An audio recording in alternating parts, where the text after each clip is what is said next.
7 billion people out there, and we have 43 or 4,400 stores internationally, and we're only scratching the surface.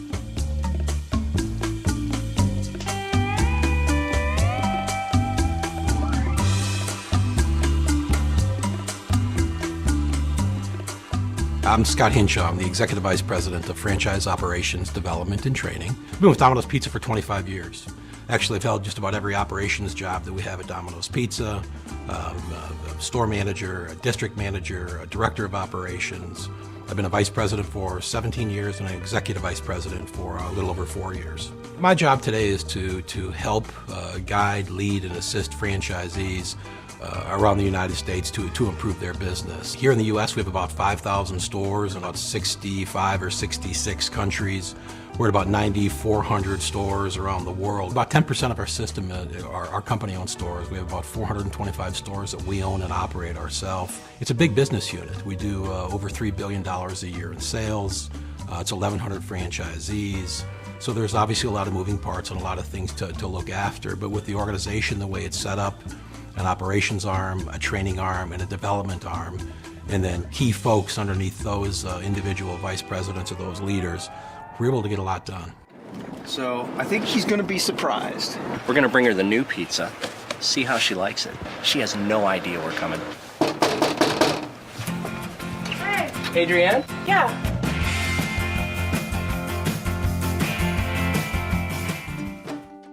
The future looks bright. As far as the world goes, it's unbelievable. There's 7 billion people out there, and we have 43 or 4,400 stores internationally, and we're only scratching the surface.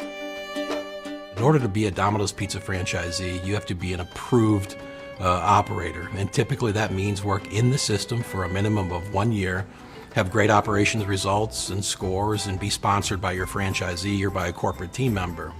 To get in, I mean, the franchise fee is minimal. It's $5,000.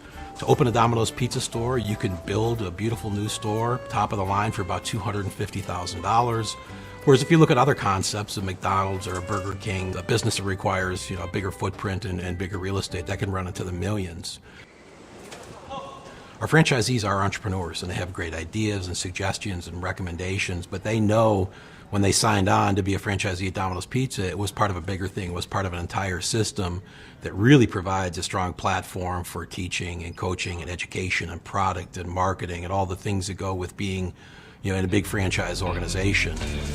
When you sign on with a franchise such as Domino's Pizza, we provide a ton of resources and support. When you're on your own, you are on your own, and you are required to do everything. You have to source your advertising, you have to source your food, you have to come up with a recipe, you have to do your marketing, your hiring, your training. Our franchisees know the best way to make money isn't to cut and save. It's to invest and reinvest and drive top-line sales. The stores that do more in sales ultimately make more money. Certainly there are opportunities around energy and wages or rent or things of that nature. But the recipe is the recipe, and servicing our customer is also very important to us. So it's not about going in and saying I'm going to run with a very small crew so I can drive labor costs down. People still know Domino's Pizza for not only great food and good value, but it's a lot about service also. So we need to make sure that we strike that good balance. We charge our franchisees a royalty rate, and we charge them an advertising fee. My name is Russell Weiner. I'm the Chief Marketing Officer at Domino's Pizza. Franchisees pay my salary, and so all the money we get are due to payments from our franchisees based on the amount of sales they have.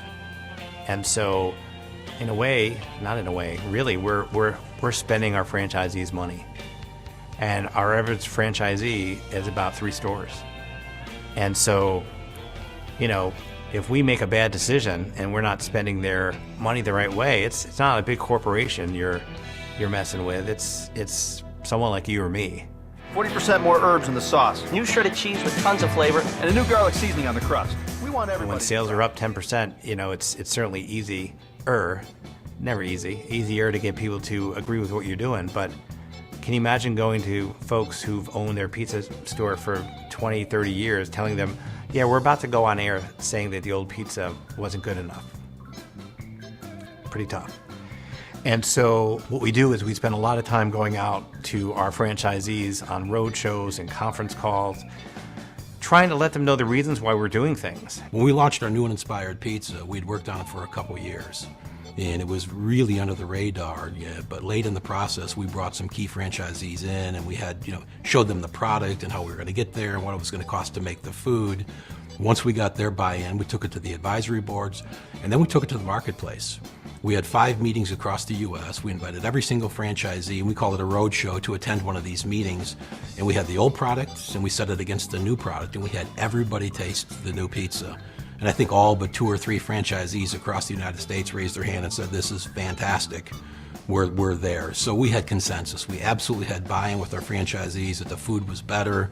And once they heard what the campaign was going to be, they raised their hand and said, "We want to be a part of this." So it, some folks may say it's, difficult to move a ship, when you have 1,100 franchisees. But when you're open and you're honest and you're transparent and you communicate and you're participatory, it's certainly easier to, turn a big ship like this.